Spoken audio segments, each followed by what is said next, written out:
I still remember the sound of their laughter echoing through that sterile conference room like it happened yesterday, even though it's been 3 years now. 3 years since I walked into Meridian Financial Services with nothing but hope in my heart and a folder full of documents that I thought would save my family's life. I was so naive back then, so trusting. I actually believed that when you're desperate enough, when you're drowning and reaching for help, that people would throw you a lifeline instead of pushing your head under the water. My name is Sarah, and this is the story of how I went from being a small-town teacher who couldn't even balance her own checkbook to becoming the woman who brought down one of the most corrupt financial advisory firms in the state of Ohio. But before I tell you about the victory, before I tell you about watching those same people who laughed at me break down in tears as the judge read their sentences, I need to take you back to where it all began. Because the truth is, heroes aren't born from success stories. They're forged in the fires of betrayal, desperation, and the kind of pain that either breaks you completely or transforms you into something stronger than you ever imagined you could be. It was March 15th, 2021. I remember the date so clearly because it was my daughter Emma's 16th birthday, and instead of planning her party, I was sitting in my car outside Meridian Financial Services, gripping the steering wheel so tight my knuckles had turned white. My husband David had been diagnosed with stage 3 pancreatic cancer just 6 months earlier, and despite having what we thought was decent insurance, the medical bills were drowning us. We'd already refinanced our house twice, sold both our cars, and bought used ones with cash, and I'd taken on every tutoring job I could find on top of my full-time teaching position. But it still wasn't enough. It's never enough when cancer decides to move into your family and make itself at home. The experimental treatments that might actually save David's life weren't covered by insurance, and we needed $200,000. $200,000. I kept saying that number over and over in my head like it was some kind of foreign language I was trying to learn. For a family living paycheck to paycheck in small-town Ohio, it might as well have been $2 million.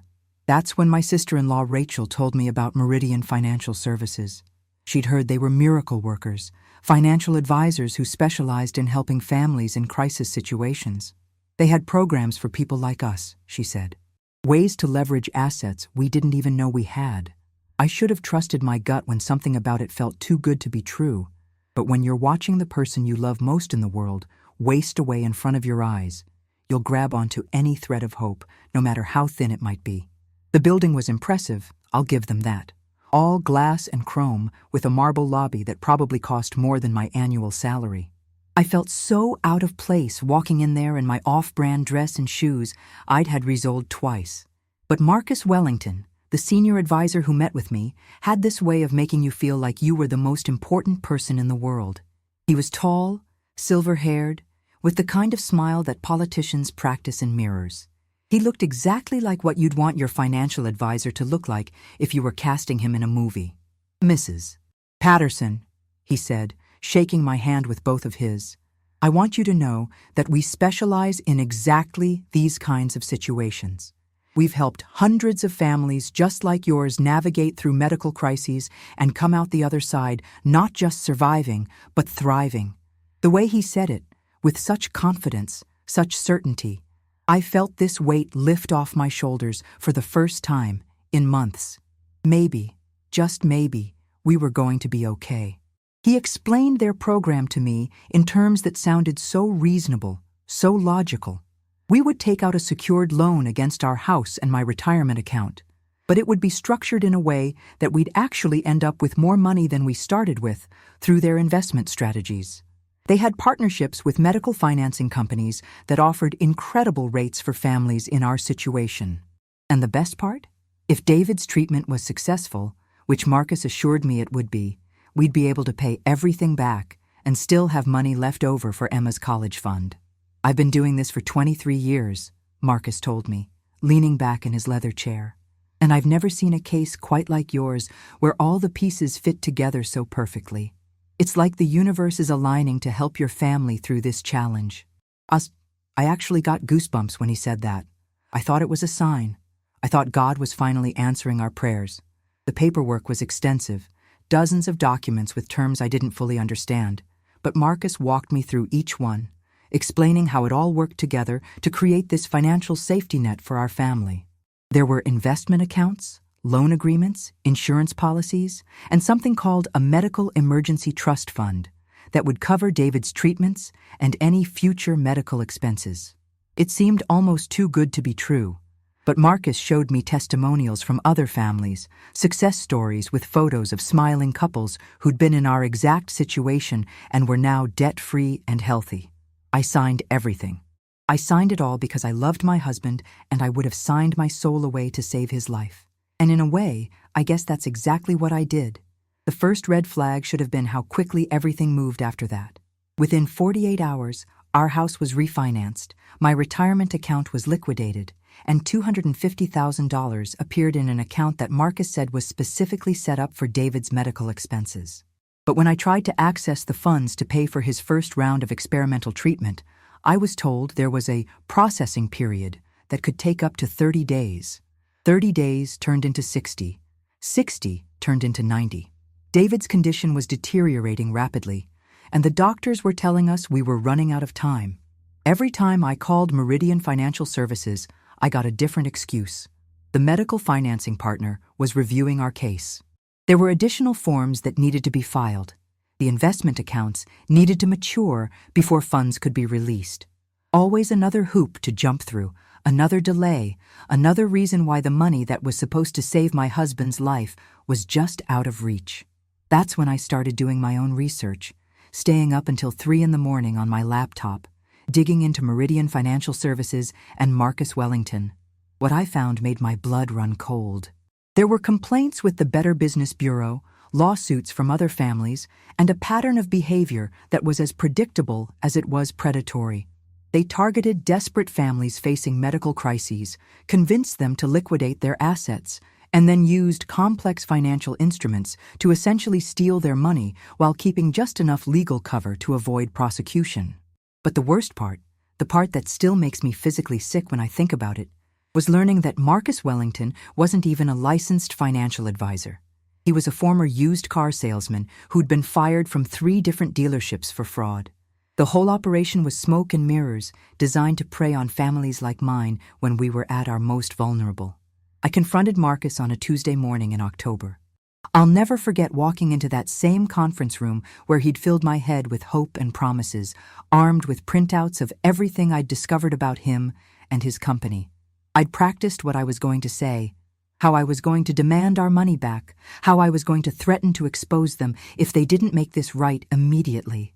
But Marcus wasn't alone. He'd brought 3 other men with him, all in expensive suits, all wearing the same practiced smiles. They listened to my accusations with what I can only describe as amused patience, like a parent listening to a toddler explain why they should be allowed to eat ice cream for breakfast.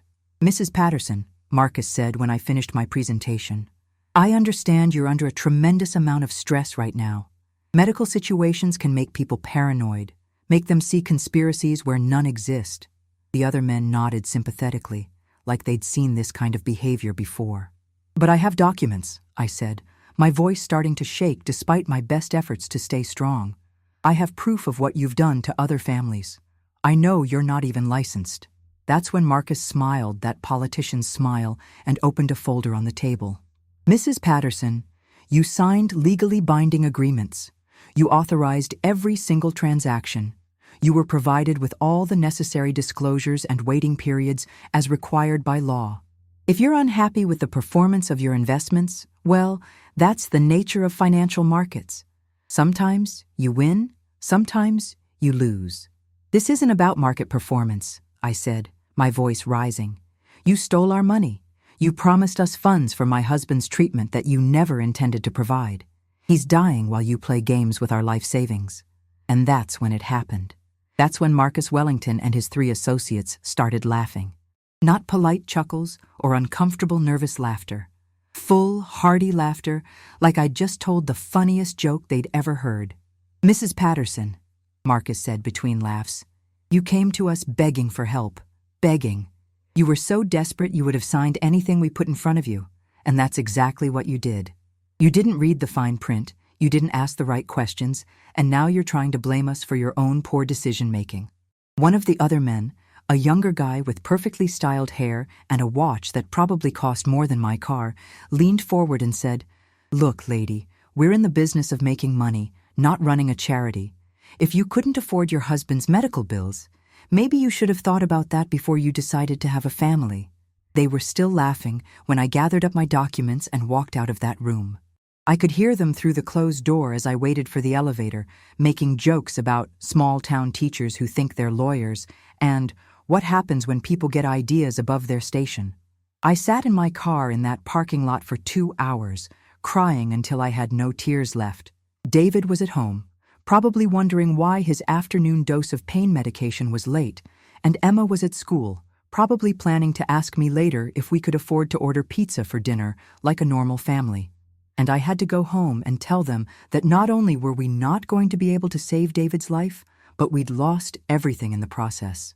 That night, after David fell asleep from exhaustion and pain, I sat at our kitchen table with a bottle of wine and seriously considered just ending it all. We were going to lose the house within 3 months. My retirement was gone. David was going to die anyway, and now Emma and I would be left with nothing but debt and memories. It seemed like the kindest thing I could do for everyone would be to just quietly disappear and let the life insurance take care of the rest. But then Emma came downstairs around midnight, unable to sleep, and found me there. She didn't say anything at first, just sat down across from me and took my hand. "Mom," she said finally, "I know things are bad. I know Dad's really sick and we don't have money for his treatment. But I also know you're the strongest person I've ever met, and if anyone can figure out how to fix this, it's you." That's when I made a decision that would change all of our lives. I wasn't going to let Marcus Wellington and his cronies destroy my family. I wasn't going to let them laugh at desperate mothers while they drove home to their mansions built on other people's misery. I was going to fight back, and I was going to win. The next morning, I called in sick to work for the first time in 8 years and drove to the county courthouse. I'd never filed a lawsuit in my life, barely knew what a lawsuit was beyond what I'd seen in movies, but I was going to learn. The clerk in the civil filing office took one look at me and probably saw exactly what I was. A scared, desperate woman who was in way over her head. But she was kind enough to point me toward the law library and suggest I start with some basic legal research. I spent the next 6 weeks in that law library, learning everything I could about financial fraud, elder abuse, consumer protection laws, and civil litigation procedures. I discovered that what Marcus and his team had done wasn't just morally wrong, it was criminal. They'd violated federal securities laws, state consumer protection statutes, and about a dozen other regulations designed to protect people exactly like me. But knowing they'd broken the law and proving it in court were two completely different things. I needed evidence, documentation, witnesses, and expert testimony. I needed things I didn't have and couldn't afford to get. Every lawyer I contacted wanted a retainer fee that was more than I made in 6 months, and most of them took one look at my case and told me it would be almost impossible to win against a company with the resources to fight back. That's when I met Jennifer Martinez.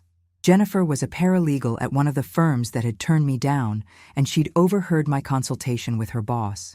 She followed me out to the parking lot and told me she'd been watching cases like mine for years, families getting destroyed by predatory financial advisors while the legal system did nothing to stop it. "I can't represent you," she said, "but I can teach you how to represent yourself. It's going to be the hardest thing you've ever done, and there's no guarantee you'll win. But if you're willing to put in the work, I'll help you evenings and weekends." For the next 8 months, Jennifer and I worked together building my case against Meridian Financial Services. We tracked down other victims, collected financial records, interviewed former employees, and pieced together a pattern of fraud that went back over 5 years. We discovered that Marcus and his associates had stolen over $3 million from 47 different families, always targeting people facing medical emergencies or other desperate situations. The hardest part wasn't the legal research or the document preparation. The hardest part was watching David get sicker while we fought for justice. The experimental treatments were out of reach, and the traditional chemotherapy wasn't working. Some days he was so weak he couldn't get out of bed, but he kept encouraging me to keep fighting, to not let them win. "Promise me," he said one evening in January as I was organizing case files at his bedside. "Promise me that if I don't make it through this, you'll still see it through to the end. Don't let them do this to another family. David passed away on February 14th, 2022. Valentine's Day. The day that used to be about celebrating our love became the day I lost the most important person in my world. He died at home, in our bed, holding my hand and telling me how proud he was of the woman I'd become through this fight.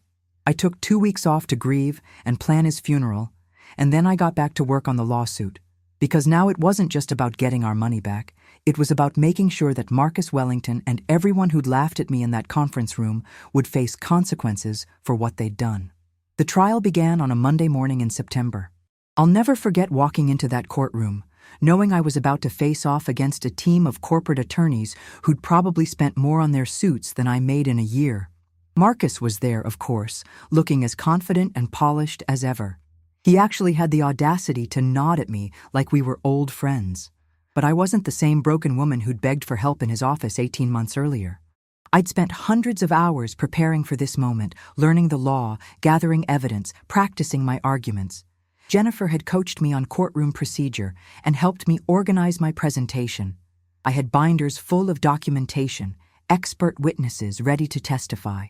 And most importantly, I had the truth on my side. The defense tried every trick in the book. They argued that I was a sophisticated investor who understood the risks. They claimed that all the proper disclosures had been made and that I'd simply made poor investment choices. They even tried to suggest that I was exploiting my husband's death to gain sympathy from the jury. But I was ready for all of it. When Marcus took the stand, I cross-examined him myself, walking him through every lie he'd told me, every document he'd misrepresented, every promise he'd broken. I played recordings of phone calls where he'd assured me the medical funds would be available any day now, while his own internal emails showed he'd never intended to release them. The breakthrough came when I called Rebecca Chen as a witness. Rebecca was a former employee of Meridian Financial Services who'd quit in disgust after seeing how they operated. She testified about the company's internal training materials, which literally included scripts for targeting emotional female decision-makers during high-stress family situations. They had a manual that taught their salespeople how to identify and exploit grieving spouses, parents of sick children, and families facing bankruptcy. But the most powerful moment came when I took the stand myself. I told the jury about David, about Emma, about what it felt like to watch the person you love most in the world slip away while the people who were supposed to help you counted the money they'd stolen from your desperate hope. They laughed at me, I told the jury, my voice steady, despite the tears streaming down my face. When I discovered what they'd done and confronted them about it, they laughed. They laughed at a dying man's wife begging for the money to save his life. They laughed at a mother trying to protect her daughter's future. They laughed because they thought I was powerless, that I was just another victim who would disappear quietly into the night. I looked directly at Marcus when I said the next part, but they were wrong. I'm not powerless, and I'm not going away quietly. I'm here because no family should ever have to go through what mine went through. I'm here because laughter should never be the response to human suffering. And I'm here because justice delayed is not justice denied. The jury deliberated for less than 3 hours. When they came back, the foreman stood up and read a verdict that awarded our family $2.7 million in compensatory damages and punitive damages totaling $15 million. But more importantly, their verdict included a finding that Marcus Wellington and Meridian Financial Services had engaged in systematic fraud, which triggered criminal investigations by both state and federal authorities. Marcus wasn't laughing anymore. As the judge read the verdict, I watched his face crumble. The confident smile disappeared, replaced by the pale, panicked expression of a man who'd finally been caught. His attorneys were frantically whispering in his ears, probably explaining that the criminal charges he was about to face could put him in prison for the rest of his life. But the moment I'll remember forever came after the verdict was read, when Marcus tried to approach me in the hallway outside the courtroom. He was crying, actual tears streaming down his face, and he grabbed my arm. "Mrs. Patterson, please," he said, his voice breaking. "I'm sorry. I'm so sorry about your husband. I never meant for things to go this far. Can't we work something out? Can't we settle this quietly?" I looked at this man who'd destroyed my family, who'd laughed at my desperation, who'd built his wealth on the misery of people facing the worst moments of their lives. And for just a second, I felt something that might have been pity. "Mr. Wellington," I said, gently removing his hand from my arm, "you should have thought about that before you decided to laugh at a grieving wife." That was 3 years ago. Marcus Wellington was sentenced to 12 years in federal prison for wire fraud, securities violations, and racketeering. 2 of his associates got 8 years each, and the third one testified against the others in exchange for probation. Meridian Financial Services was shut down permanently, and their assets were liquidated to provide restitution to the families they'd victimized. Emma is in college now, studying pre-law. She says she wants to help families like ours, to be the lawyer I couldn't afford when we needed one most. She's gotten scholarships and grants, but I'm also able to help with her expenses now, thanks to the settlement money that finally came through. I still teach, because I love working with kids, but I also volunteer with consumer protection groups and speak at seminars about financial fraud prevention. Every few months, I get a call from someone who's in the same situation I was in 3 years ago, desperate and scared and being taken advantage of by people who prey on vulnerability. I always tell them the same thing. Document everything, trust your instincts, and never let anyone make you feel powerless, because the truth is, we're only powerless when we believe we are. The moment we decide to fight back, the moment we decide that our dignity and our families are worth more than their convenience, we become dangerous to people like Marcus Wellington. Sometimes people ask me if I regret not settling earlier, if I wish I'd just taken whatever money they might have offered to make the whole thing go away quietly. The answer is always no. David didn't die, so I could learn to be quiet and grateful for scraps. He died fighting, and his fight gave me the strength to keep fighting even after he was gone. If you're going through something similar right now, if someone is taking advantage of your desperation or your grief, I want you to know that you're not alone. There are people who will help you, lawyers who will take your case, organizations that exist specifically to protect consumers from predatory practices. But most importantly, you have more power than you realize. You have the power to say no, the power to demand answers, the power to fight back even when it seems impossible. And if you're watching this because you work in financial services or any industry where you interact with people during the worst moments of their lives, I want you to remember something. That desperate person sitting across from you is someone's spouse, someone's parent, someone's child. They're not a commission opportunity or a quarterly bonus. They're human beings deserving of compassion and honesty, not laughter and exploitation. The legal system isn't perfect, and it's not always fair to people without money or connections. But it still works when good people decide to make it work. It still delivers justice when someone is willing to fight for it, even when that fight seems impossible. 3 years ago, I was a broken woman who didn't know the difference between a lawsuit and a legal brief. Today, I'm someone who brought down a corrupt company and helped put the people who victimized my family behind bars. If I can do it, anyone can do it. You just have to decide that you're worth fighting for, that your family is worth fighting for, and that justice is worth pursuing even when the odds are stacked against you. Because in the end, they can take your money, they can take your house, they can even take the people you love most in the world. But they can't take your dignity unless you let them. They can't take your power unless you give it away. And they definitely can't laugh at you from behind prison bars. The sound of their laughter in that conference room still echoes in my memory sometimes. But now it sounds different. Now it sounds like the last mistake they ever made.